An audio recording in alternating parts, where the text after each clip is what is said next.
আপু আপনার dream destination সম্পর্কে জানতে চাই, কোথায় লাইফে একবার হলেও যাওয়ার ইচ্ছা আছে? আল্লাহর ঘর, দ্যাটস ইট, আর কিছু না। আচ্ছা আপু, কোনটা বেশি কষ্টের, হেয়ার ফল নাকি ব্রেকআপ? বারিশা আপুর লাভ এট ফার্স্ট সাইট, সে আমাকে চিট করেছে। বারিশা আপু মন খারাপ থাকলে কি করেন?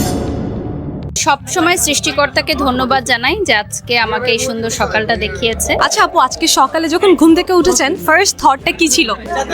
সব সময় সৃষ্টিকর্তাকে ধন্যবাদ জানাই যে আজকে আমাকে এই সুন্দর সকালটা দেখিয়েছে।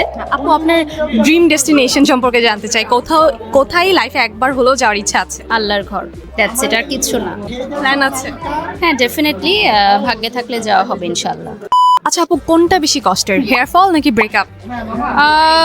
আই গেস একটা বয়স থাকে যখন ব্রেকআপটাই মনে হয় লাইফের সবচেয়ে বড় কষ্ট, বাট যখন আমরা ম্যাচিউর হয়ে যাই তখন মনে হয় যে জীবনের এগুলো খুবই তুচ্ছ ঘটনা, এবং হেয়ার ফল আসলে খুবই কমন একটা প্রবলেম।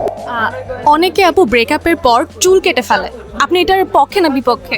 না, আমি এগুলো কখনো করিনি, সো আমি জানি না, বাট হ্যাঁ, বিভিন্ন ধরনের হেয়ার স্টাইল করার জন্য হেয়ার কাট করা হয়েছে। আচ্ছা আপু, আপনি যদি টাইম ট্রাভেল করতে পারতেন তাহলে ছোটবেলায় ফেরত যে নিজেকে কি কিছু বলতে চাইতেন, অ্যাডভাইস কোনো নিজের জন্য?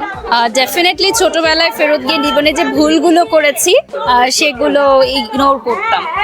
নিজেকে অ্যাডভাইস দিতেন ভুলগুলো যেন ফেস না করে। হ্যাঁ, বারিশা আপুর লাভ এট ফার্স্ট সাইট, আমার লাভ এট ফার্স্ট সাইট ছিল, বাট সে আমাকে চিট করেছে, সো ব্রেকআপ হয়ে গেছে, অ্যান্ড দ্যাটস ইট।